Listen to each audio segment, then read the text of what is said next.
Welcome to another episode of the Go Flush Yourself podcast with Jared Kirk and Matt Milbauer.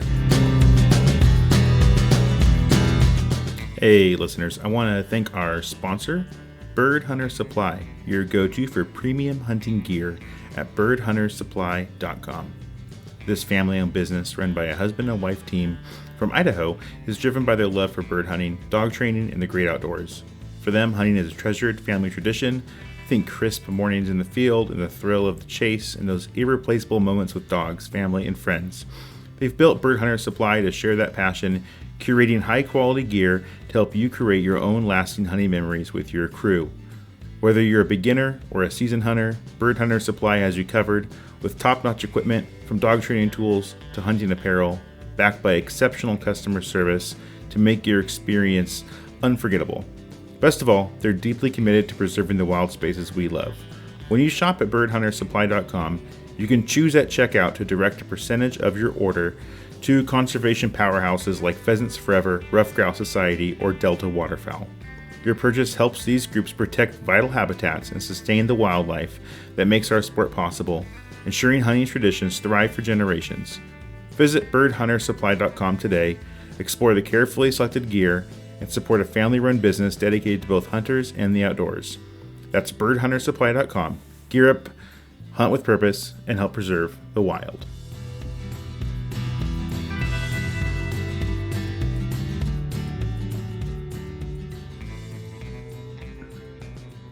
Our next guest on the Go Flush Yourself podcast is someone we've admired from a distance for a long time.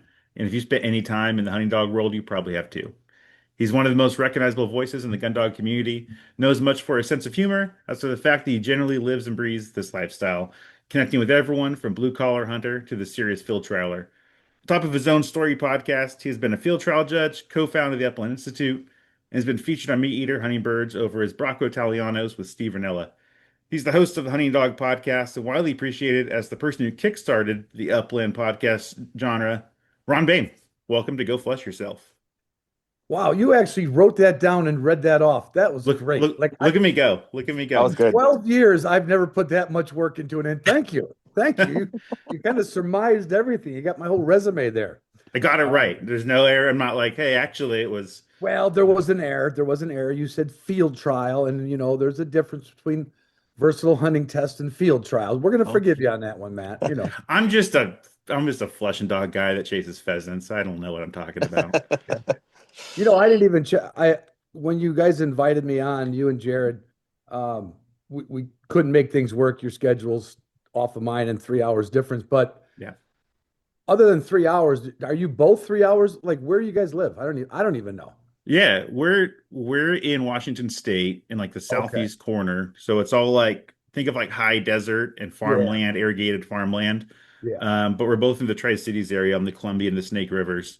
Oh, so pretty country. You're not anywhere near Seattle or anything then. We're like 3.5 from Seattle. If you came here, it would look more like Eastern Montana than the Northwest you think of. Yeah. Okay. Yeah, we're in the rain shadow of, all those mountains and stuff. So we just, nice and quiet, lots of birds. Well, some birds. Enough. Yeah, not a lot. Enough birds. Mm-hmm. Anyhow, Ron, so we know you have a cocker. It's your second cocker. But you're mainly a versatile and pointer breed guy, and now you're on a flushing dog podcast. Like, are you out of your comfort zone with flushing dogs, or are you becoming flushing dog curious thanks to the cocker, or what's going on in that world for you? I'm probably not out of my comfort zone unless you ask me how to train a flushing dog. Yeah. Okay. Same with me. Yeah, because not that I thought it would be easy. I literally got a cocker, my first cocker, because I read so many articles about him, bumped into a couple of them.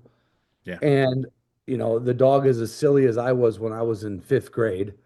And that's what I think of them as. They're like a fifth grader with a nose on them. They're wound up for sound.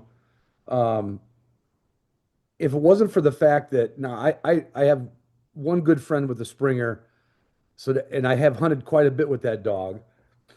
And I feel like the cocker's a little closer ranging, just maybe because it's smaller, can't pound the cover as hard, doesn't tend to get away.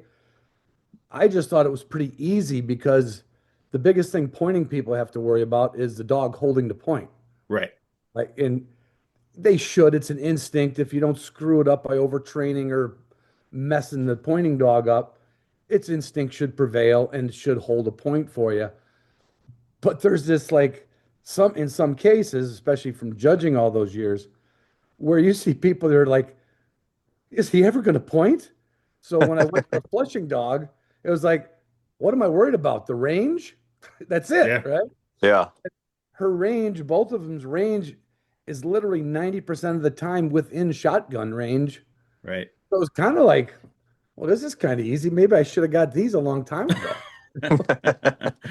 Yeah, it's also like if you buy good enough genetics, like they almost don't want to leave you anyhow. Like the range, like my Springer, she's sitting here staring at me, but she like I can't get her more than like 40, 50 yards away if I Mhm. wanted to. She's like, no, I'm too far away. I'm coming back now. So that is nice. I mean, I've had labs in the past I bought off, the newspaper that weren't that Yeah. way.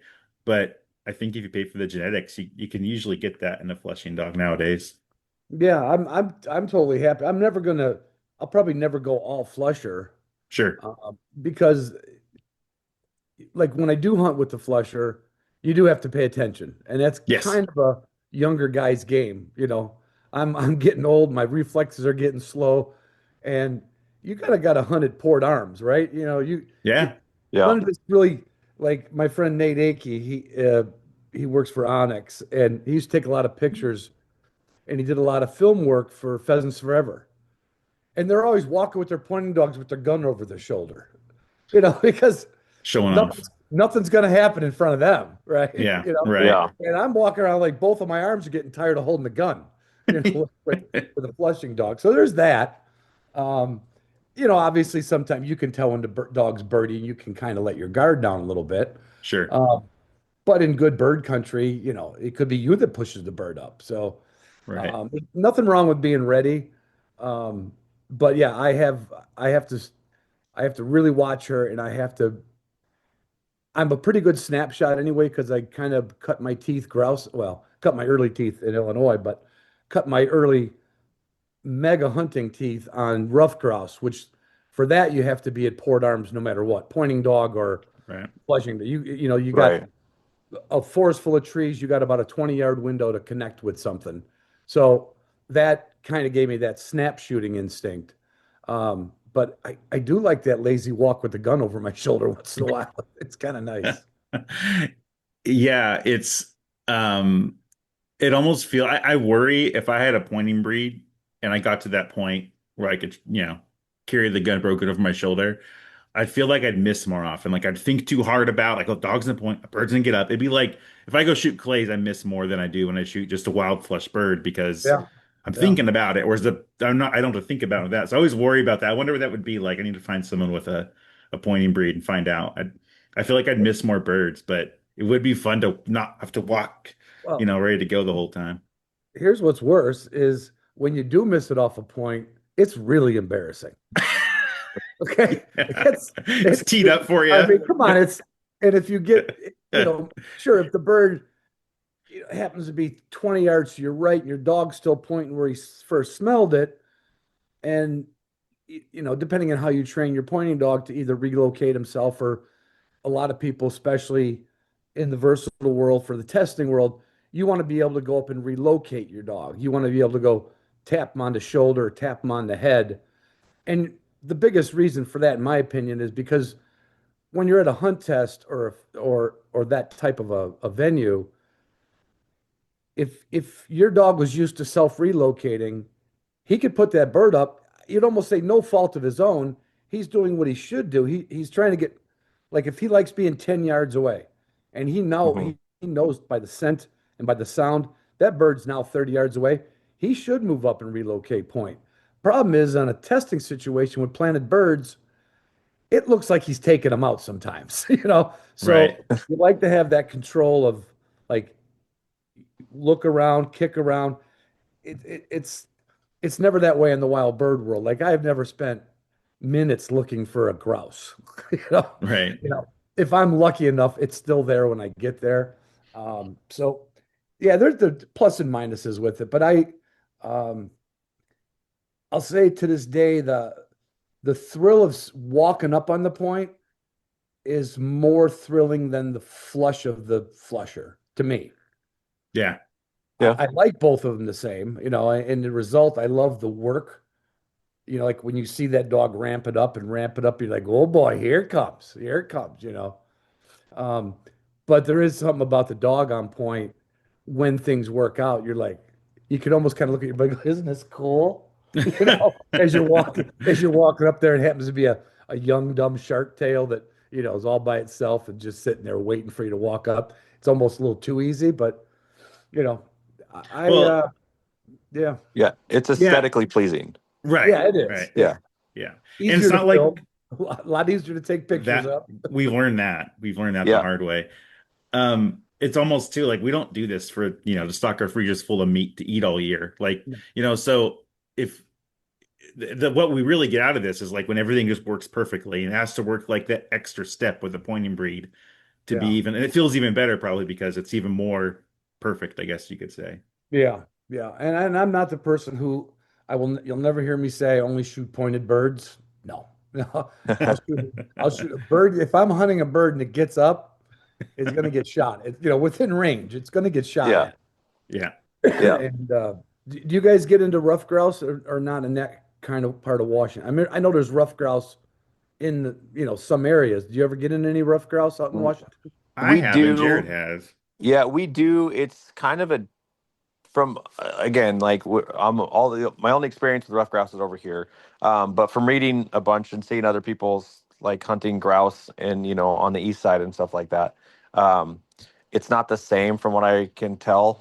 It's a lot Mhm. of, I'll be honest, I think a lot more grouse in Washington State and over here get shot with like 22s on a tote road, Yeah. um, Yeah. or a 410 or something like that. Then I mean, I've gone out with my dogs or with Bones, just trying, and it's usually you're like the only dog out there. Yeah. Um, but yeah, we don't they're not super prevalent around here. You got to drive a couple hours, but they are here. But yeah, it's kind of a different, from my understanding, it's a different kind of hunting than the east side. Yeah, I imagine that you can picture, Jared, the energy of the flush, but Hmm. you don't have birds that are pressured and enough of them that are pressured where you still get some that act like a dumb bird, even though they have a hell of a flush. Yeah. A lot of them flush and sit on a limb of a tree too. Yeah, that's what we that's a lot of them is they'll just flush like 5 feet into a tree and you're just like, all right, okay, well that's it kind of loses the allure when they're like 5 feet in front of you, just like eye to eye with you in a tree, and you're just like, all right, well that's Yeah, not what I was hoping for, but all right. yeah, yeah. I agree. I agree. Yeah, I think a lot of deer and elk hunters in the mountains here, like just when they're slow, not seeing any animals, they just take out a grouse. Yeah. Mhm. Like it's more of that, I think. There's not a big tradition around bird hunting with them. We're more pheasant and valley quail, chucker Yeah. hunts. Yeah. Yeah. So, Ron, if how do I word this? If I grew up with English pointers, so I have some experience in the pointing dog world as a kid though. Um, Mhm. and that was different because they were like I'll say field trial English pointers because they were bred to hunt trials with like horseback, and so I never saw them when we were hunting. They were like somewhere. Right. Right. Um, but if I have a Springers and I've had labs. If I was like, I want to try this point and dog game out, where would you direct someone like me towards a breed? I know that's a general question, depends on the Mhm. person or where they're hunting, but in general, like what would be that like first toe in the water step, you think? It is a tough question.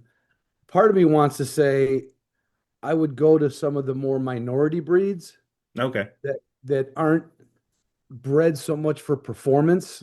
Some people get in trouble when they say, like my Broncos that I've had, and I still have a 3-year-old, and I'll be the first to admit it's not a performance dog; it's a hunting dog. Right. Right. So with that, as long as they point, again, as long as their instincts to point are good, it's going to make you less nervous when you have a pointing dog that's very cooperative, that's hunting almost, I'll say, almost Springer like. Now the range is going to be bigger, Hmm.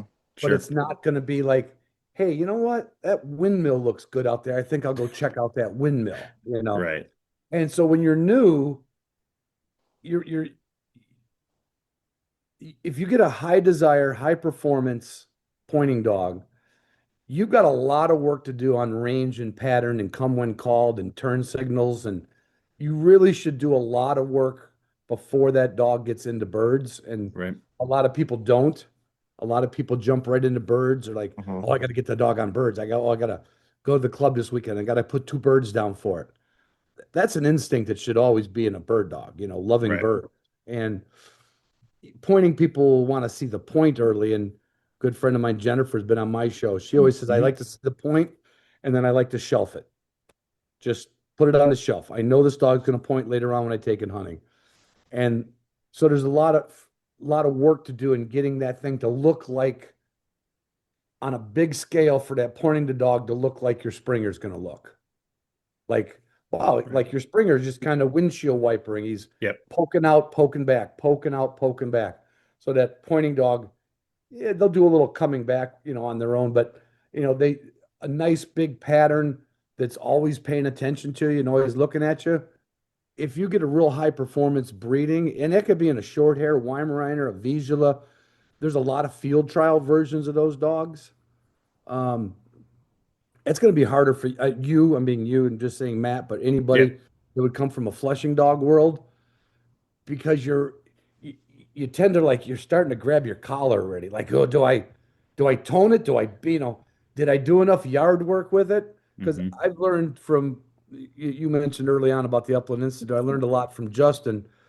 And what's funny about Justin is he doesn't uh, do any kind of hunt. He's a judge. He's a field trial judge for some trials, a horseback judge. But he does not. If you came to him with a dog and said, "Could you get it ready for an AKC test, a NAVDA test, HRC?" Nope. I'll get your dog ready to hunt birds. Hmm. You Hmm. know, Right. and so getting your dog ready to hunt birds is a lot easier than getting your dog ready to test a dog. Right. Oh yeah. Because there's just less pressure on you. And Right. so if you said, Ron, I'm going to be in this podcast world forever, and I'm adding a pointing dog to my world, I would probably steer you toward a minority breed, meaning maybe a small Munsterlander, a wire-haired Vizsla, and don't laugh, even a Spinoni. I mean, you have to meet the Sure. people in the breed, but those dogs, I would say, are just a little bit easier for a first-time pointing person because their performance isn't as high a level as like a pointer, a setter, a German short, like even just a nav to German short hair could be a lot for some people because Right.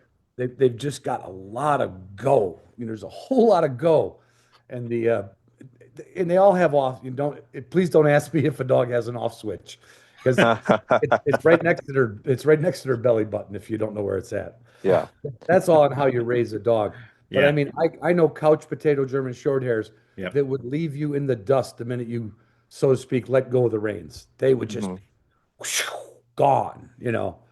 Um, but they've got breeding in them that is trial breeding. It's running. It's kind of like they're running, and your fans aren't going to get mad at me because your fans are probably mostly Flushing people. But Yeah.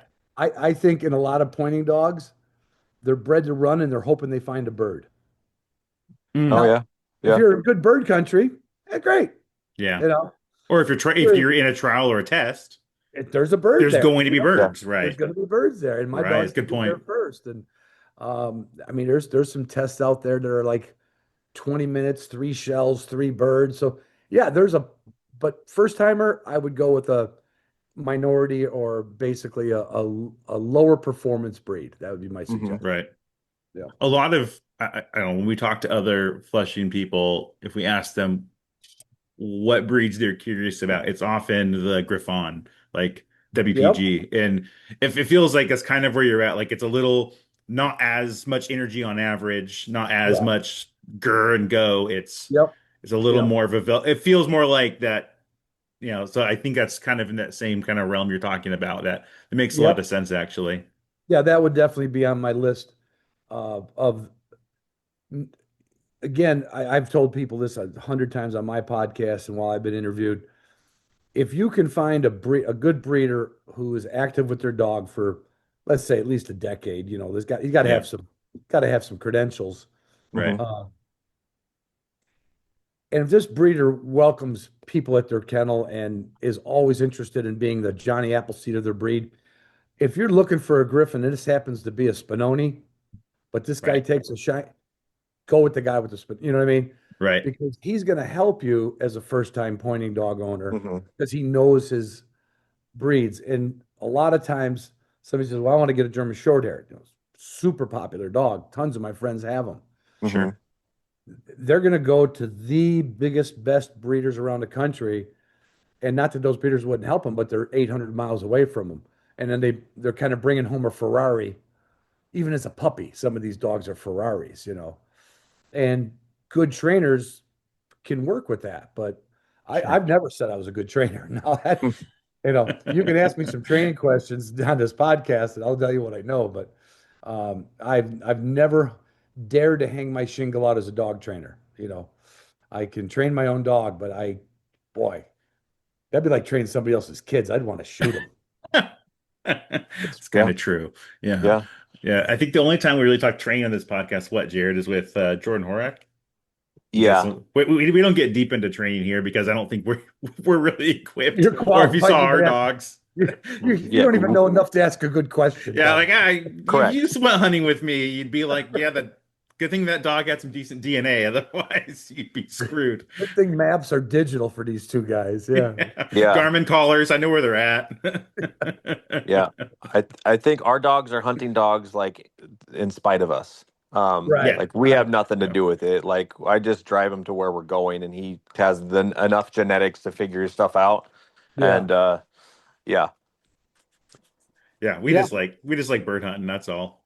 yeah, Well, it sounds like you guys like having fun, Yes. That's and true. That's true. Yeah. I mean, if I go anywhere and don't have fun, that's a bad day. Right. yeah, yeah, Birds or no birds, good dogs or bad dogs. Well, if I can't either laugh at somebody, laugh at myself, or you know, anything, yeah, I got to have a laugh at the end of the day and middle of the day, and usually in the beginning of the day. yeah, It's And to very me, that's a true. recipe for a good hunting trip. Yeah. yeah, Yeah, 100%. Even with no birds. And Right. I've had that where it's like we had a great time and a couple birds in the vest over a weekend. It's like, who cares? It was Right. an awesome It, weekend. it helps that we have goofy dogs. Springers are just goofy dogs. Yeah. It's hard not to laugh at them when they're like springing and like jump. You can't see the dog, and then you just see a head pop up and Yep. goes back down. Yeah. It's hard not to like have a good time with those dogs. So Yeah. Yeah. I mentioned earlier, I got a friend that has he's got a had two, just lost one. So his young one's going to be in the forefront this year. The young one's two now, but his first dog was a bigger Springer, um, and he could really pound the cover good. Like I did see him spring a lot. I mean, mhm. in the Yeah. right cover, I've seen him, and even then, my buddy would say, "Heads up, Ron, heads up," you know. Hmm. But I also saw that dog just pound some cover. He was probably in the certainly mid 40s. I don't know. Do you have big springers or medium size? What do you I have got? little ones. My one strap me now is like 30 pounds. My other one's about 38 or 9. Yeah, Okay. mine's he's about 40, he's about 45 pounds, so he's kind of mid-size. Yeah. Well, I guess that mid would be, no, that would be, I don't know, for a Springer, would that be big, 45? Because I always felt my buddy's dog was big for a Springer, but maybe they can get bigger. But yeah, I was impressed by uh, the way they pound, like get into the cattails and the ditches. Hmm. Like, there's a lot of pointing dogs that will skirt a lot of stuff because they're kind of going fast, so to speak. And just being longer legged, they're cover. If a dog took 400 steps, the short hair's 100 yards ahead of your Springer, right? Yeah. Yeah. But when they get into some cover, they handle it like delicately almost. They Hmm. should. Should. And you should. And yeah, that Springer and even that Cocker, it's almost like I'm starting to wonder if I should put rec specs on these dogs. Yeah. I got Have to, you guys thought about that at all? yes. Well, We've had a couple issues. I've I've had a had some couple issues with issues. that. See? I have them now. Yep. And that's all summer has been working on getting him to keep his specs on, Yep. Yeah. for longer than 35 seconds. I think we're at 45 seconds right now, so we're getting better. But yeah, because he doesn't go around cover, he goes through cover. Doesn't matter Yeah. if it's a tree or a bush or whatever like that. He's going through that bush. Um, yeah. So my smaller Springer, she will kind of set an area and be like yes or no and move on. And then if it's something there, then she's getting active in there. But my other Springer, she, I don't think she even knows if a bird's there or cares. She just wants to go into the thick brambles and like just root around in there and see what happens at every single clump, which is awesome. Because sometimes it works out. But one time I hunted all day with both of them and I came home and my wife, who is not a fan when the dogs come home beat up at all, Mm-hmm. she's like, why are her eyes like this? Like she looks like she's high and Yeah. they're all red. And I'm like, well, she went pretty hard today and went through some brambles and she'll be okay. She's like, no, we're going to the vet. I'm like, oh God, okay. Go to the vet. The vet goes, yeah, her cornea is really scratched up. Like, I'm like, yeah, she was out hunting. And she was like, oh Yeah. yeah, well, here's some drops and all the stuff. And okay, okay. Did all that, and my wife's like, she's done for the season. It was like December anyhow. And I'm like, that's fine, whatever. I'll take the other one. And ordered some rec specs. And same as Jared, I've been working with her this spring on like, all right, getting used to these things because I want you to go next year. And I don't want to bring you back home beat up again because I'll never hear the end of it. Right. Yeah. Well, I tell you, it's no joke. I had a disappointing dog decades ago. Thir Hang on a minute. Phoebe, what are you doing? She, she, I don't know what she was doing, but it was making like this. Bing, bing, bing. I couldn't know if you guys could hear it or not. No. Um, uh, I had a pointing dog named Desi, a wire hair, and she was a backyard and kennel dog. And I remember we were eating at the dining or kitchen table, and she was at the back door. She wanted to come in, thought she was going to get some scraps, you know. So she's just sitting there looking at me, and I looked at her, and I look again, and I'm like, and her one eyeball was like white, like Oh. grayish white. And what happened was her second or third eyelid, you know, they got like three eyelids, right? I Hmm. Hmm. mean, two besides the external one. Sure. And it covered up her other eye. It was injured and her eyelid went down to protect her eyeball. And I brought her into the vet and she had a corneal scratch that turned into an abscess. Oh. That vet happened to save, he said, well, and he was an old school vet. He goes, well, worst case, Ron, is we're going to lose the eye. He goes, no, not a big deal. I'm like, oh, Well. well, not Like, you. okay. But, uh, but anyway, so that when you said, got scratched on the cornea, Yeah. those scratches, if they get a little something else in there, a little bacteria, Yep. had I not noticed that, and if she'd have just been in the kennel that night, it could have had more, I might not have noticed it in the morning feeding them and could have went on another day. Hmm. Right. And hers abscessed and he somehow, well, he cut out the abscess, stitched it up and literally, I'm this is non-vet talk, filled the eyeball back up with saline Hmm. and it held pressure and she lived Oh. with like a almost like a scar right over her iris. So she had Oh. real bad depth perception. It was like walking around, running around with your hand over your glasses. But Oh, geez. and going back to rec specs, I'm thinking that, but it's kind of like if my wife could talk me into bike riding, like she always wants me to go ride around the lakes with her. My Sure. wife's even older than I am, and she still rides a bike any nice day to spring, summer, or fall every Mhm. night after dinner. And she gave up on me about 30 years ago. But if I did, I'd have a hard time putting a bike helmet on. Like just Yeah. because I'm old, right? Like, no, we didn't need bike and like, no, dogs don't need glasses. But I know a lot of I see them more and more and more, and I got to say I'm Rec Specs curious, and Yeah. mostly because of that. She gets into that. I'm like, how could she blink in enough time to just not lose an eyeball as Yeah. she's going through shit like that? Yeah. Let me know Yeah. how you get. Now I'd have to find rec specs that fit a cocker though. That I don't even know if they make them that small. Do they? Oh, They yeah. they do. Yeah, they Do do. they? Yeah. Do Yep. they? Yeah. Maybe Yeah. I ought to call them up and see if they want to come on an episode. There There you you go. go. Yeah. Yeah, it's one of those things too where like a while ago you didn't see a lot of vests on dogs, Mm-hmm. but now like almost everyone I hunt with has a vest in their dog, mainly for the Yep. chest protection, like Yep. largely.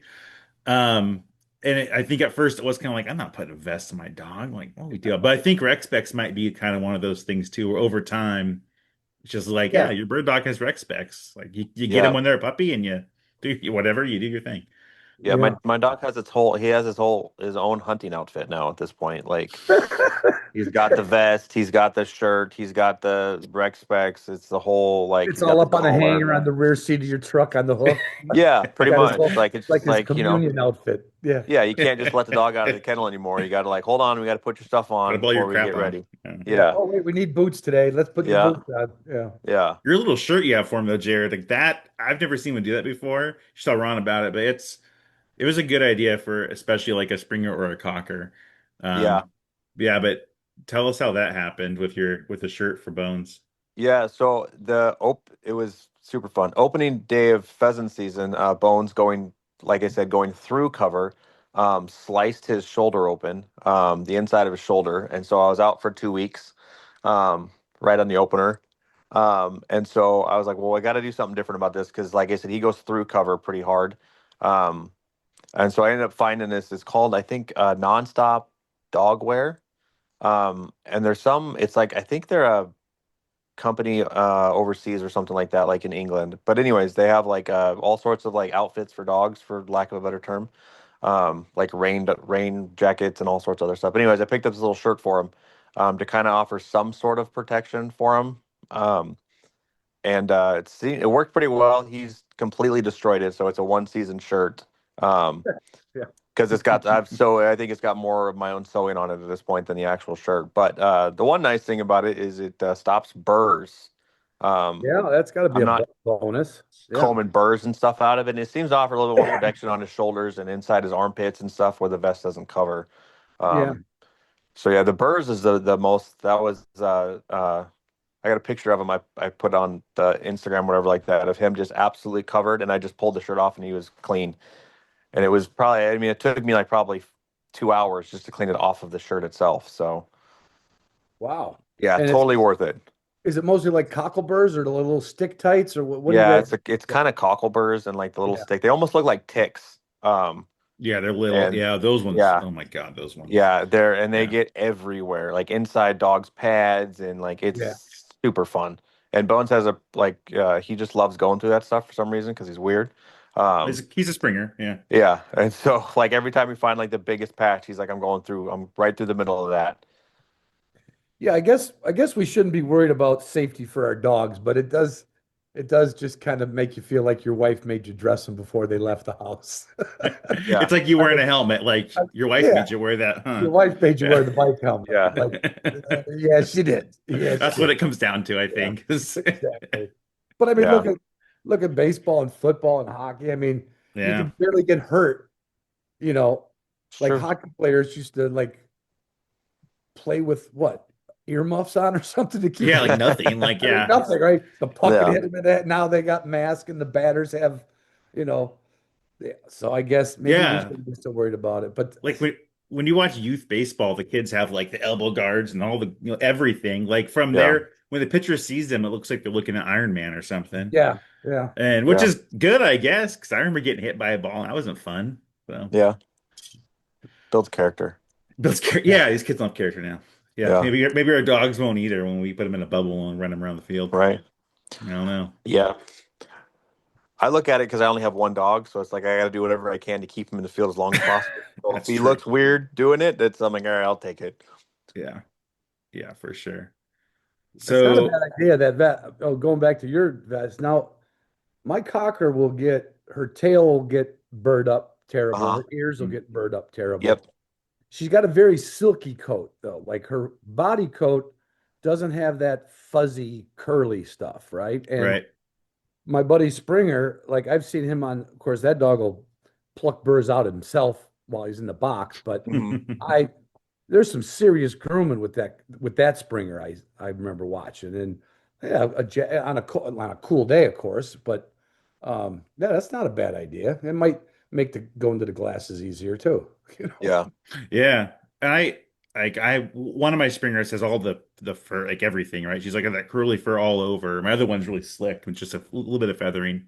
Yeah. But the one with all like lately, I've just been having her shaved down and just leave her ears long so she still looks like a spaniel.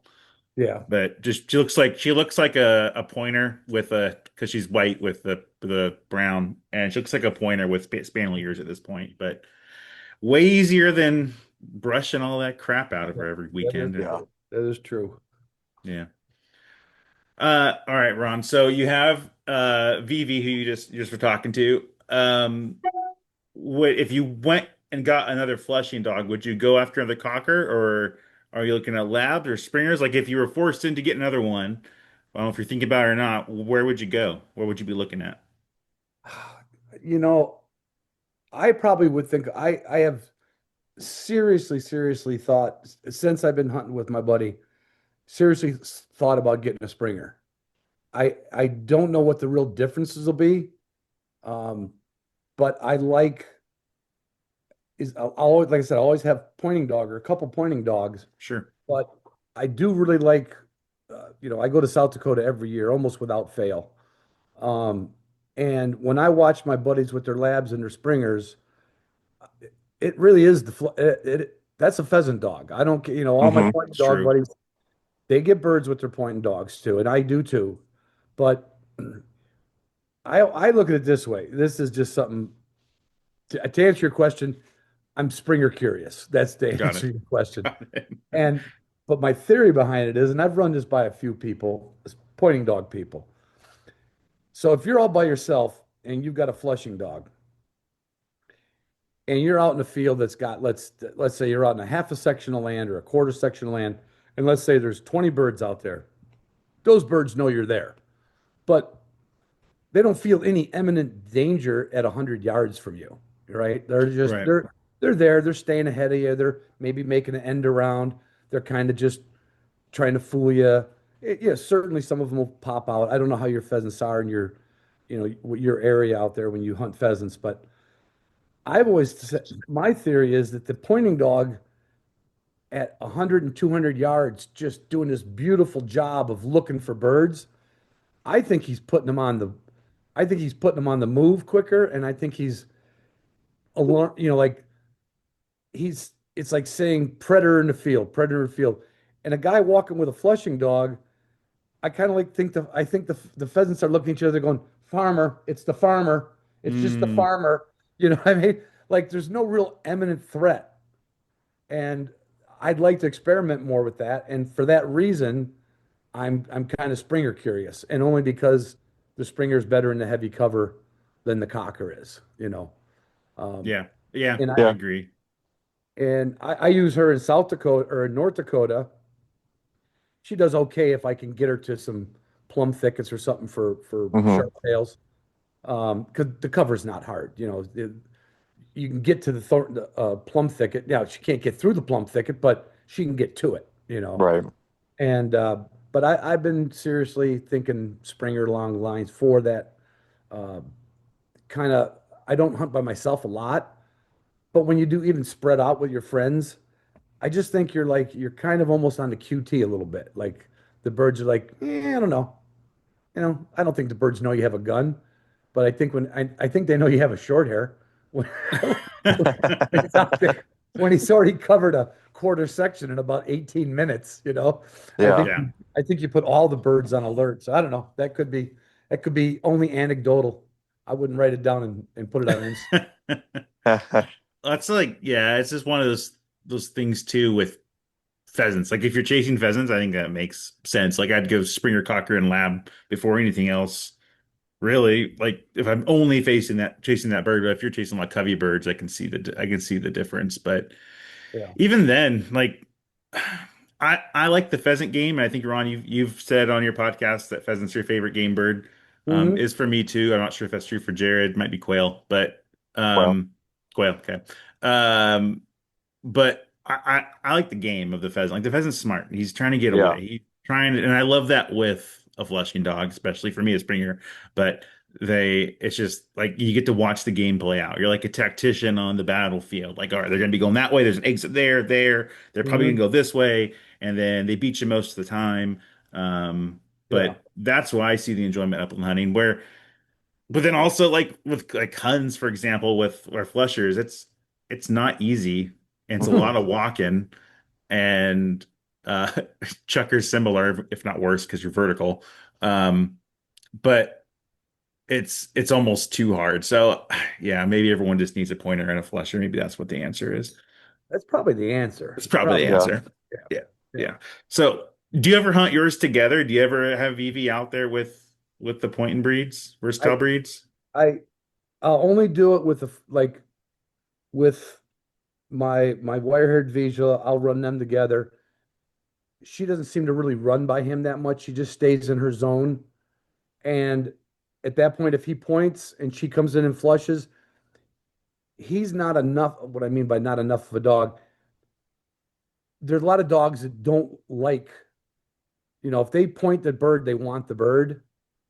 And he's a little on the lazy side. I think he's like, okay, if she comes in and makes the flush, like my last day in South Dakota, it was a perfect tag team. It was a perfect Nice. tag team.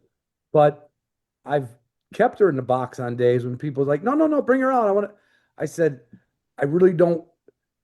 If we're really trying to get something with your dog, I would just feel bad if my dog messed it up. That blows it up. Yep. Yeah. Friend of mine up in northern Michigan, 2 falls ago, 2 Octobers ago, he said, Ron, get Vivi out. I want to see Vivi. And I said, she's not steady. So he goes, oh, don't worry about it. My short hair has been to the invitational, steady as a rock. And that dog could have cared less if Vivi was on the ground or not. And when he pointed a grouse, she literally ran under this dog's belly and then out in front of him, back at him, and actually pushed the bird back over to us. And we both shot. I think Norm hit it. Um, just because I don't want to sound braggadocious. I think Norm hit it. And the dog didn't even go for the retrieve. Vivi got the retrieve out of the whole thing, and his dog was still standing there like a statue. Wow. And that's fun to see. And Yeah. and I did the same thing in Kentucky.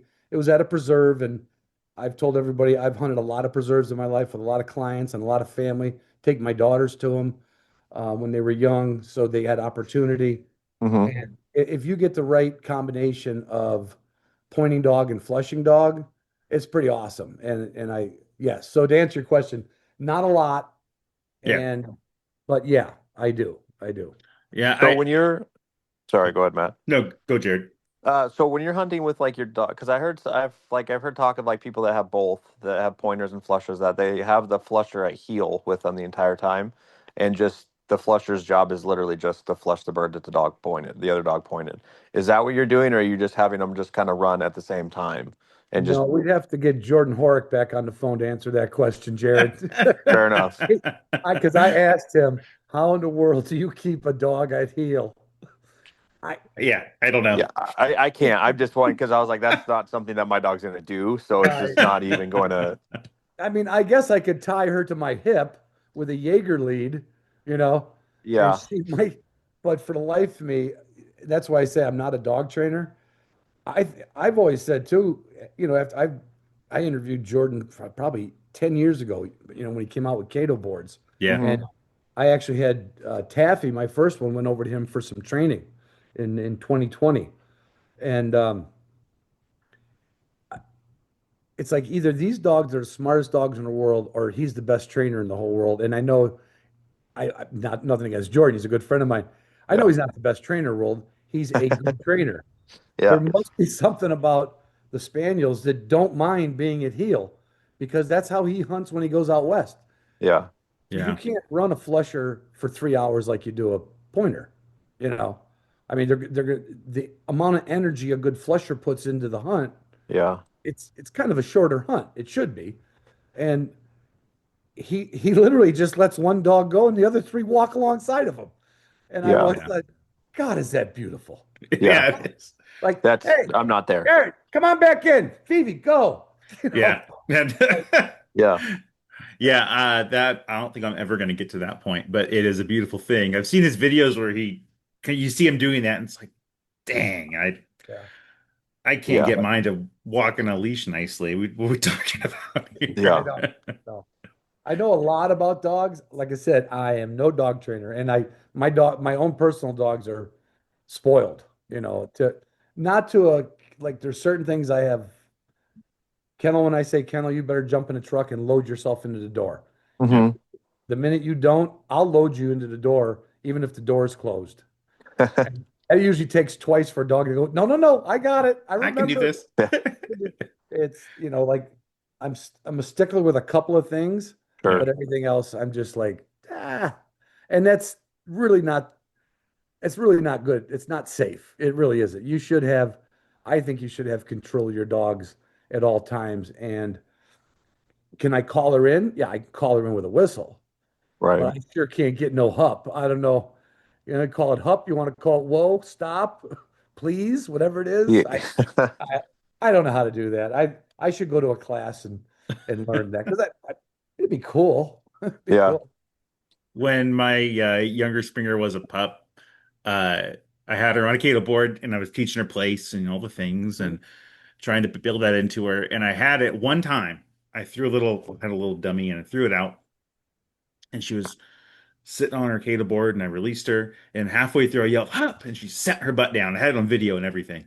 And I'm like, oh my God, this I'm dog's a trainer. amazing. And I let I've her done go it. and she grabbed it, and it's never happened again. It was like the one time. Yeah. I sent that to the breeder. I'm like, look what she's doing. He's like, well, that's great. Good job. And I'm like, she's gonna be great. He's like, nope, she's a psycho. Yeah, it's like the one math test I Yeah. passed in high school. Yeah. Yeah. My It's like the mom one. thought for a minute, my mom thought for a minute I was going to college. Yeah, yeah, yeah. That was the one time she listened to me, I think. But besides that, yeah, it's like people come to my house, like, oh, let me see your springers. I'm like, you don't want me to let them out? No, you like, no, I want to see them. Like, no, you really don't. Like around your kids, They're gonna no, they're gonna they're knock your crazy. They're kids gonna be running over. on the walls. They're gonna hit you right in the groin. Yeah. Bam. Yeah. Yeah. Yeah, there's something. She gets let out of the kennel. She goes off the training table to couch to chair, training table, couch, chair, out the door, in the lack. They got their own way in, their own way out. She does about 3 laps. If somebody comes over, I'll let them out. I'm just say, you're going to have a dog on your lap in about 3 seconds. Yeah. Then Uh-huh. it's going to be off your lap, and it's going to be back on your lap. Then it's going to be off your lap. It will find tennis ball and it'll bring it to you, and it's Yeah, never not going to bring it to you. and that's all training. And like I said, it's funny. I don't let my pointing dogs act like that. Like when they Oh get out yeah. of the truck, I want them to sit. I don't know why. Cockers have a way, though. Cockers have a way of getting what they want, They whether you do. know it or not. They're spoiled. So I don't know if the Yeah. spring is a good choice to jump into. Are they a little more hard-headed, a little more independent, you think? Have you No, seen? Um, I think I've they're a had, little bit better. At least yeah, like mine. Like my dog is yeah. like, I mean, granted, he's my only bird dog, and he's perfect in every shape of like he's just perfect according to me. My wife doesn't think so, but um, yeah, I mean, he has his moments of just running around being crazy, but he's kind of like a Velcro. Like he's like right next to me the entire like all day. Yeah, Um, Same. so he's pretty calm. He's got a, I know you don't like off switch, but he has an off switch. But at the same time, if he sees me go towards the garage where his training stuff's at, that's when he's off the chain. So yeah. and he's He's a little wound up then. a Yeah. little wound up. He's ready to go. He shows his lack of training then. Yes, Yeah. Yeah. yeah, but he's ready to go. So, but he does it. He does what I want him to do when it counts. So I'll call it good. Yeah. Yeah, I've had a cocker, but it's only a sample size of one, so I don't really know. But the Springers seem a little more personable to me in my limited experience. The Hmm. cocker was more like, I want to go work, and the Springers are more like, can we just like hang out for a little bit, and then yeah, we'll make some retrieves, and then can we just like chill? Um, like we sit in the back porch and just hang out. I'll bring you a tennis ball. But I've heard it said the opposite of people who know a lot more than me. So it probably depends on the dog, but I think the Springers are a little more even keeled Yeah, Yeah. than the Cocker is Yeah. overall my impression of I, them. I've heard too, and I've heard too that they're less forgiving. Like if you're gonna put the brakes on them, it's got to be done right because it can be met with a little bit of like F you, and then you can kind of take something out of them. I don't know because I haven't tried to train them, so I don't know. But I should. I would like to.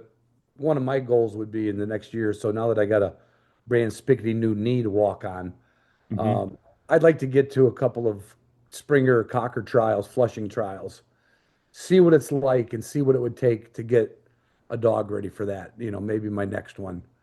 There you go. Or get some help with her and get her woed up, get her steady, because I I I believe it's probably only 51% of the time a dog that can mark the bird that stopped and is watching the fall of the bird is probably going to make a retrieve better. And then you have the people saying, "Oh, no, no. If they're chasing the bird and they see it fall, well, they can also get their ass shot by BB sometimes." True. True. Um, I think just the control to, if you could flush a bird, if your dog can flush a bird and then sit, either watch you miss it or get it, I think that's beautiful. I mean, I think, pointing dogs in Europe, in their tests, and I know this firsthand from a woman who came over here and ran in our NAVDA tests. In their pointing dog tests, they have to point the bird. The handler doesn't flush the bird. The dog flushes the bird. So you tap the dog on the head or give it a name command. Hmm. Dog goes in just like a springer. When the bird springs, back down to stop again. Oh, So it's Mhm. like a double steadiness. It's like steady to Wow. point, and then it's steady to flush after the dog creates the flush. And once a dog creates the flush, last thing it wants to do is stop. You know, right. so it's certainly probably the right way to do things, but I don't know if Yeah. the three people on this podcast are going to get that done. No. Yeah, I So I think it is the right straight up way. no from Jared. Nope. Yeah. Nope. Yeah, I don't know. I've tried it with mine. It's I can get it a few times, like just steady to like throw the dummy, but it doesn't. It Yeah, never materializes. steady while you're looking and you're I'm like, putting your hop, hand hop, up, hop. and then you're kind of throwing it out and blind. Yeah, yeah, Yeah. I've got him. Good. He's steady when I'm holding his collar and I throw it. He's steady, right? right. He's got that like down. Yeah, he Uh, knows like, oh, okay, now I can't pull. yeah, he's like, all right, I know what I'm doing. And then as soon as I'm like, release, that's it. We're good. Right. But Let alone from another dog. That would be another whole. yeah, I don't. Another. Yeah, I'm not there. But I've done it with pointing dogs. With Yeah. I ran Hmm. the Invitational years ago and has to be steady to wing shot and fall and honor the other dog's work while there's a wing shot and fall sequence. So it's Yeah. not Right. in the realm of a dog to be able to go like, no, it's okay, it's not my turn. I'm just not Yep. that. Yeah, it's same. Like Yeah. it makes sense. That's obviously the safer and better way to go. The only time I appreciate that my dogs barrel after the bird after it flushes is when, because it's me again, I wing the pheasant and by myself, so I'm not worried too much about safety. I'm not going to shoot my dog. Yeah. Right. Knock on wood. But I wing it, it's running, it's a rooster, it's in thick cover, and my spaniels are like on top of it, grabbing it, because they never took their eyes off of it and ran. That's the only time. But other than that, I would if I could press a button and have them both be steady, I would press it so Yeah, fast. that's probably a good way to Yeah. look at it. If you could press a button, I'll take steady. Yeah, But 100%. Yeah. yep, yeah. Yeah. Oh man. So Ron, in if people like us who are mainly just flushing dog guys, what could we take from the versatile world? I don't care if it's training or just having anything that would help us out that we're just not thinking about because our world is flushing dogs and we just pretty much, for the most part, a lot of us just take our dogs out and they figure it out. I don't know if there's a real takeaway. I like a couple of the things we do, and I've said this many times as well. I preface that a lot because I've been doing this so long. I keep saying, people are like, "Oh, I heard you say this already, Ron." I The idea of training for a versatile test. We've had some people in our chapter back in the day with a Springer, a Water Spaniel, several labs, um, and they took their dog through everything we went through just to make them a better dog at retrieving crippled game. Hmm. So in the versatile, and I find it always kind of funny in the versatile puppy test world, whether it's the Federation or the VDD or NAVDA, we do what's called a pheasant track for a young dog. And we put a pheasant on the ground. We pull the flight feathers on one side, Mm. like pull seven primary feathers on one side. We put the bird in the grass, kind of rub it on the ground a little bit, and we let that bird go. And if it all works out right, that pheasant hightails it across a hayfield, hell bent for election, right? and he's Hmm. running 40, 50, 60 yards, and we always face him into some cover. And we're doing this with young dogs, and I think it's more important than letting them point birds because it's really teaching them for the recovery of that game, like to focus. Like they don't get to watch the bird run away. They're Hmm. still they're behind the truck or behind a blind or or far enough away that they can't see the action, maybe behind a little hill. The judges call you up and they bring you up and they say, "Hey, stop here." They say about 5 feet up here, you'll see some feathers. We have a crippled bird here. Bring your dog up. I'm going through the spiel. Yeah. And we practice that with our pointing dogs because of the test. Hmm. And I Right. feel that they get that early success on a crippled bird because that bird's crippled, whether it's Yeah. shot with the gun or feathers pulled out of it. It's a crippled bird. It bleeds, out of its wingtips. Sometimes Right. they bleed profusely, Hmm. depends on the who's pulling the feathers. Yeah. And it gives them that real world experience because the one thing we want out of anything to me is the retrieve. I Yeah. I've lost a lot of birds. If you pheasant hunt, you're going to lose even more birds. But I've lost enough birds in my. I hate leaving a crippled bird in the field. Hmm. And it's not that I'm like, oh, the poor thing. I know a coyote's going to eat it, and the next night, if it was a healthy bird, the coyote probably still would have got it, right? But Yeah. I hate leaving a crippled bird when it comes to dog work. Like, Yeah. boy, when a dog pulls that out of its ass, and you've been looking and you've been looking, and you expand your search.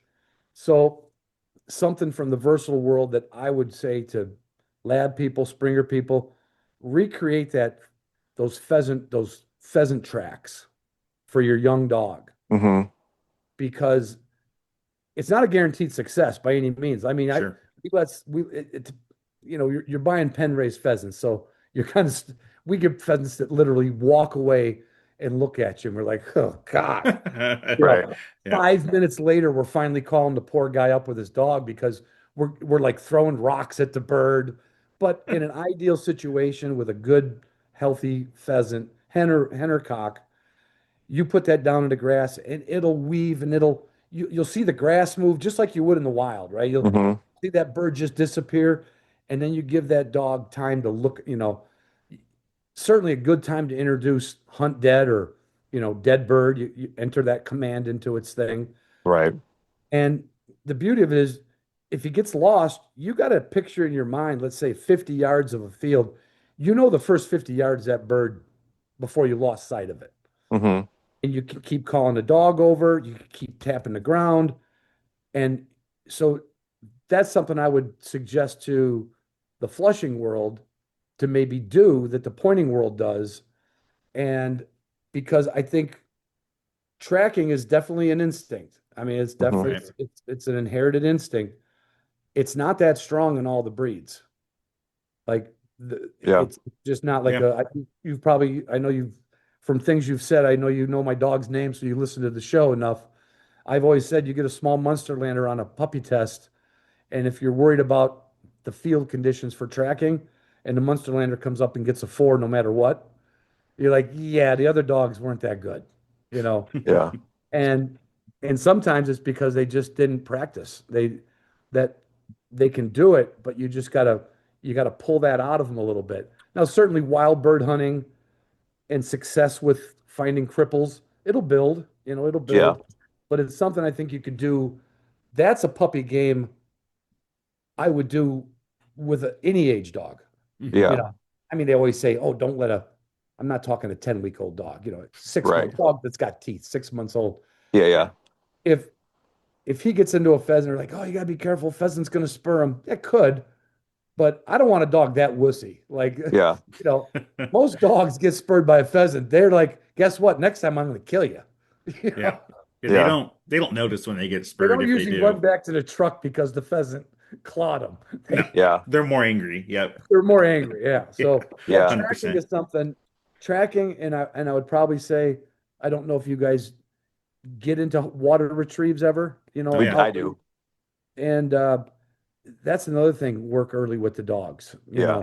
Yeah. the water retrieves because I've had dogs that I thought I had it pretty good, and they're like they they couldn't combine that tracking skill that they have in the field with that tracking skill on the water.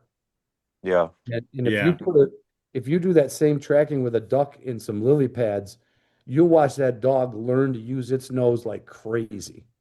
Yeah. Like on the water, like literally on the water and in the lily pads. It's amazing. They'll follow it like it was a be like being behind me with my cigar. You Yeah. know exactly where Ron is all the time because it smells like a cigar. So Yeah. yeah, that some of that water work and tracking work is something I'd be a takeaway that more people could do with bird dogs, even if they're not Yeah. going to test their dog, just to get them ready for real world. Yeah, I think a lot of us Flushing folks, we kind of just assume our dogs are going to do it, Right. but they're not. Like my one Springer's around here somewhere.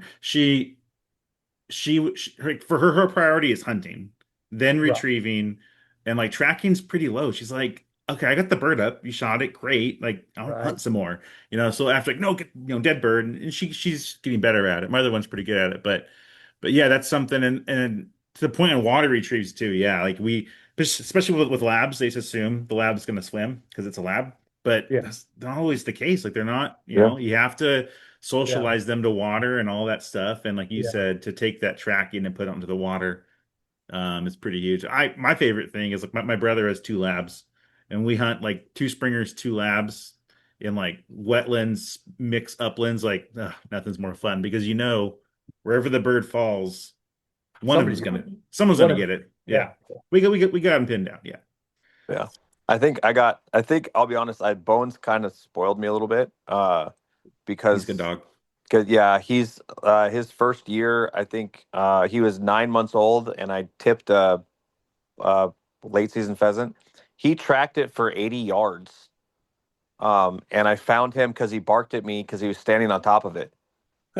He was like probably 30 pounds. But he tracked that pheasant, late season pheasant, for like I said, 80 yards through cattails. Um, so I was like, that was the coolest thing ever. Yeah. And he's done two water retrieves that I haven't trained him to do so far. I shot two ducks and I was like, oh shit, we'll see what happens. And he found like went in the water, grabbed it, and came back. And I was like, dude, this is the coolest thing ever. Uh, I Yeah. was like, that was the coolest thing ever. And I was like, I'm never better than I am right now. Plus, you Um, didn't have to get your brother's lab to go get yeah, it. it was that was pretty cool, like doing all that stuff. So and like watching him do that, and I'm like, man, I hope my next dog just has just a percentage of what you can do at this point. So Yeah. Yeah, he makes love me it. look good, so I'm good with that. Well, Ron, I have one more question for you. Then I'll let Jared if he has one more. But in terms of your podcast, maybe outside of Rec Specs, which we established, what's your dream interview that you haven't done yet? Like, what guest would you love to have on that you haven't pinned down? You know, I guess that's a good question. You know, I was trying to get I was trying to get what's his name? Now I'm gonna lose his name. Country Uh, western singer. His wife's the real gorgeous woman, and oh, come on, Tim McGraw. Tim McGraw. Oh yeah. Okay. I wanted because a buddy of mine that had Broncos trained or helped Tim with a couple of his dogs. And what's the other girl? She's a judge on American Idol now. Oh, Carrie Carrie Underwood. Underwood? Yeah, Oh, Carrie Underwood. So her husband's a hockey player and he hunts with Tim.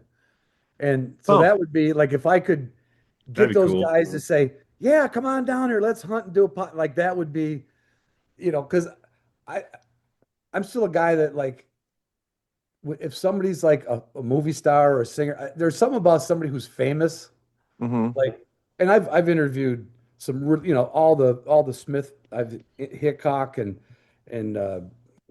Ben Williams. I've interviewed a lot of icons over the years. I just want to interview a famous person, like, or Yeah. Yeah, you know, or back when the Queen was alive and she had corgis. Like, oh yeah, God, I'd love to have her tell some stories. But my other favorite is just trying to find guys older than me that have been at it, even if they've quit. Like, I love the old stories, So, yeah. but yeah, it'd probably be Tim McGraw. And if Faith was there, I wouldn't mind it. Not complaining. It's fair. Not gonna complain. I So doubt if that's ever gonna happen. As close as I got to him was through his high school buddy that works for him. We actually communicated, and on the second email, he pretty much wrote me a Dear John letter. He says, "Ron, I hate to say it's probably not going to happen. Tim's not going to do it. I'm like, oh, shit. Ah. Because I thought I was close. I had his Right. buddy. And if his buddy liked me, I was ready to drive to Nashville. I'd go down there. If he said I'm only going to be home on Sunday night at midnight, I'd be there. So Right. that would be somebody famous like that. And to get there, like I like it when, there's a handful of Hollywood people that hunt, Yeah.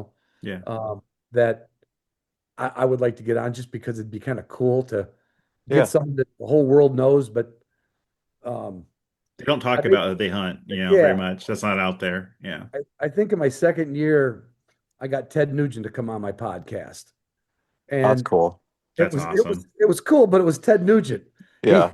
He talked for 15 minutes straight without taking a breath, and it was over. Yeah. I like, oh God, I got Ted Nugent. Oh yeah, what am I thinking? I've listened to Ted Nugent interviews. He just talks. He just goes. Yeah. Yeah. Right, and it's all about the flight of the arrow. I'm like, I thought we were gonna talk dogs. Yeah. But, So I would like to get. I don't know how I'd get it. There's Gerald McRaney. He's a Hollywood guy. There's a couple of them a couple of those writers that live in Montana, like Tom McGuane. Tom You know, McGuane would be cool. Yeah. yeah, Yeah. his books are cool. Where he hunts. I wanted to get Jim Harrison. Before Jim Okay. died, Steve Ranella knew him pretty well, and I asked him if he could put me in touch with him, and Steve said I can't because he's really sick right now. No, Ah, that's too bad. And that was one I wanted to get because of his books and he loves to drink and smoke. I'd like God, him and I could go out for hours and just get fucking hammered. right. But So I haven't told this story in the podcast. Jared knows it. I'll tell it quickly. My brother and I took my dad to central Montana to go pheasant hunting a few years ago for his retirement gift. And had a weekend. It was great. We had fun. And we stopped in this tiny little town to get lunch and went in this little diner, three tables in the diner and like a bar, right? And there's some farmers mhm. in there and just, local Montana. And we sit down, order food. And next to us, it's like opening a pheasant weekend. So there's hunters everywhere. And next to us is a hunter and looks like his wife, and he's dressed really nice. I'm like, that guy looked like he walked out of an Orvis catalog. Like, dang, he looks just sharp. I just remember thinking that. Yeah. And he's just ordering his food, and we're ordering ours, the table next to us. And I look over at him, and I'm like, Dad, is that Michael Keaton? Oh And no he shit. goes, he goes, my dad's like, no, no, that's not him. And I'm like, I think that's him. And he kept getting up to go check on his dogs in his truck like every 10 minutes. I'm like, I'm gonna go check on my dogs and maybe I'll be like, what kind of dogs you got? Kind of thing, right? That never happened. And I probably wouldn't say anything anyhow. Anyhow, so we're sitting there. My dad's like, I don't know. My brother's like oblivious, not even listening. He's in his own world on his phone or something. And I look up Michael Keaton's current significant other, and like it's that woman, like right there. And I was like, holy shit, like that's Michael Keaton sitting right there, and he hunts like us. And I'm like, yeah. I'm like, Dad, you're the same age as him, and you're from Pittsburgh. You should go talk to him. He's from Pittsburgh. We're looking up, and we're looking. He's like, no, no, no. And so they get up and leave, and we're like, yeah, it's best not to say anything. He's out here. He's not looking for attention. He's out hunting for the weekend. And my brother puts his head up and goes, what are you guys talking about? We're like, that was Michael Keaton. He's like, who's Michael Keaton? We're like, Batman, Beetlejuice. He's like, oh, really? And so he gets up and walks out. We're like, no, don't bug him. He walks out and he comes back in and we're like, well, what happened? He's like, I walked out and said, Michael? And the guy goes, yeah. He goes, Keaton? He goes, yeah. He goes, Batman? And he goes, yeah. And he's like, can I get a picture with you? He goes, sure. And my brother goes, his girlfriend goes, oh, and gets in the truck. He gets a picture with them and comes back in. He's like, "Yeah, it was Michael Keaton." We all squealed, like little Right. You guys schoolgirls. are all trying to score. Your brother just goes out there He's oblivious, like, like, "Oh, I'm gonna go fuck, I'll ask him." do We're like, it. Yeah. that was our one brush. So, but my kids joke. They're like, "Yeah, Dad thinks he went hunting with Michael Keaton. He just happened to be in the same restaurant." But Yeah, I sat anyhow, next to not that she was in a movie with him, but who was the Annie McDowell? She was in yeah, well, a lot of movies. Gorgeous Yeah. woman. yeah. And I was at a I went to a play in Brooklyn, believe it or not, with my buddy Bill and Steve Ranella when Steve lived in Brooklyn. My buddy knew I liked James Gandolfini, and James Gandolfini was in this play, and the girl sits down next to me is her. And the entire play, all I could do was look at her feet. not that like I was not being creepy, but once I realized it was her, I got to stage fright. Like, I can't ask her if it's her. Of course it's her. Yeah. And I wanted her autograph and I wanted a picture. And I was like you in the restaurant. I didn't do it. I Yeah. didn't do it. There's no way. And the guy on the far end, Bill, he didn't know I was going through all this. And he would have done the same thing. He would have just got up and said, "Hey, you're Andy McDowell. Can I get a picture with you?" So, Yeah. oh well. At I know least that's the we way it goes. respected their privacy. That's how I Yeah. feel. But Yeah. yeah. But my brother has a cool picture that I don't have. So, That's right. You got There's that. that. Jared, do you have any other questions for Ron? I do, and I'm gonna go out and be honest, Ron, it's me a little bit of a fangirl. So in one of your podcasts you talk, because I'm a big pump gun guy. Mhm. In one of your podcasts you said that you ended up getting a Mossberg 16 gauge pump gun. Yep.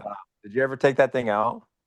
I did, but I only took it to White Lake Hunting Lodge, which is Okay. where I do a hosted hunt with my patrons, or I used to a few years for about 4 or 5 different years. I went there, and I'm so inefficient with a pump gun.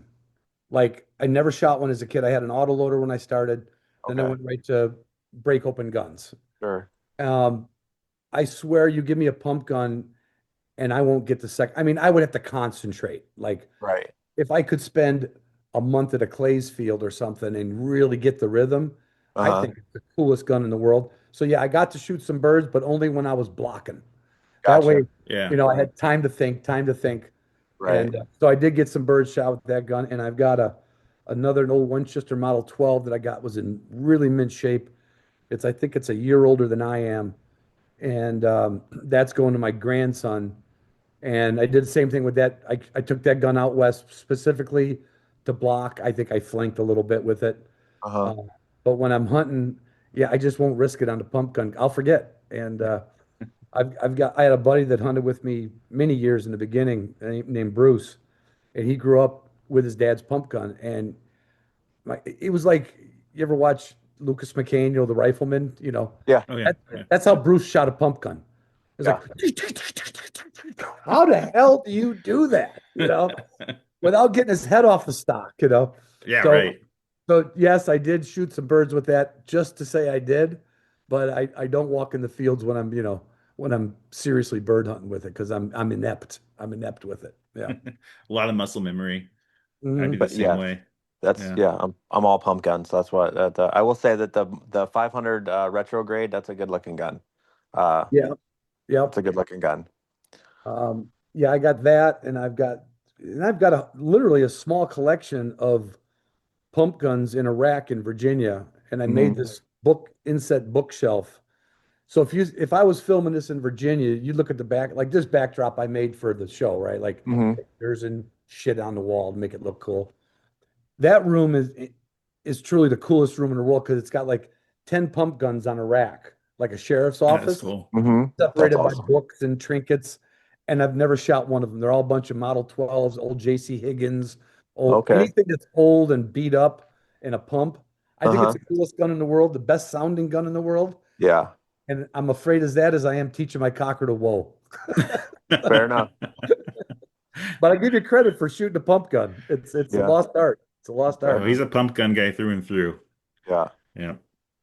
And it makes Awesome. sense. You're not going to break the bank. I mean, you could find you're just not going to break the Yeah. bank on it. No, You get the right wingmaster, you're set for life. that's Hmm. true. Yeah. Yeah, nothing sounds like that. Very No, true. it's true. It's very, very true. Yeah. Well, awesome. Well, Ron, thanks for coming on. Really appreciate you coming on the podcast and chatting Yeah. flesh and dogs with us. But any parting wisdom for us or our listeners? No, just if you're going to do this for a long time, as far as being podcasters, just stick to it. You guys have a pretty good I mean, you guys have a good relationship where it's kind of easy to do it. And I notice like sometimes you'll do a solo one if you can't get together. Yeah. Hmm. Just be regular and keep putting it out there. And whatever your fan base is, whatever your listener, but I always have a trouble saying fan base because you do develop a fan base, but it's Hmm. really a listener base. Fair Yeah. enough. Yeah. And just keep cranking it out for everybody. People love stories. People, try to find more old guys. There you go. Yeah. I like There you it. go. Bye-bye. Find more old guys. Run in some old guy and just see if you can get a tailgate interview with them after at a WMA or something. Yeah, I got to bring the laptop and microphone out when we're out in the field and get those. Yeah, that'd be fun. Yeah, good idea. Cool. Well, And thanks, Ron, and thanks everyone for listening to another episode of the Go Flush Yourself podcast. well, you hooked me with your name. Like I was real big on names, and when I started out, I was thinking of all kinds of fancy names like Bird Dogs Coast to Coast, and I wasn't thinking of something funny, but had I thought of that, I might have called my podcast "Go Flush Yourself."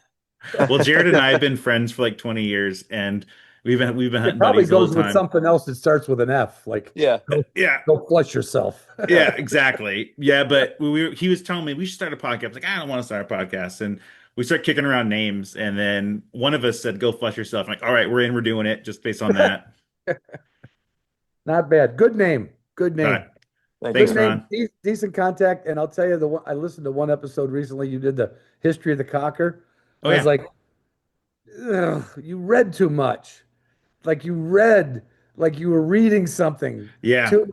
It was almost like, did he write a book about cockers?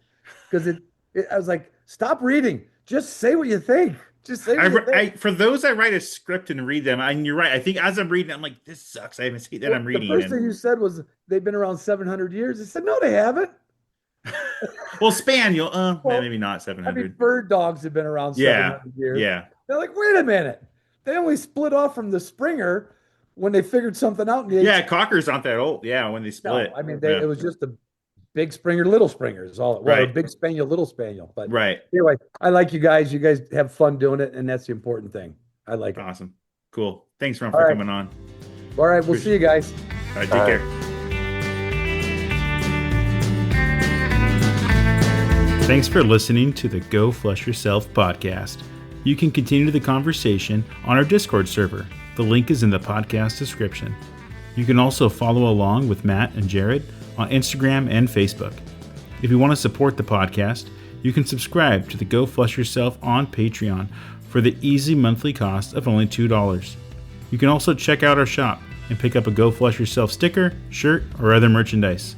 All links are in the podcast description.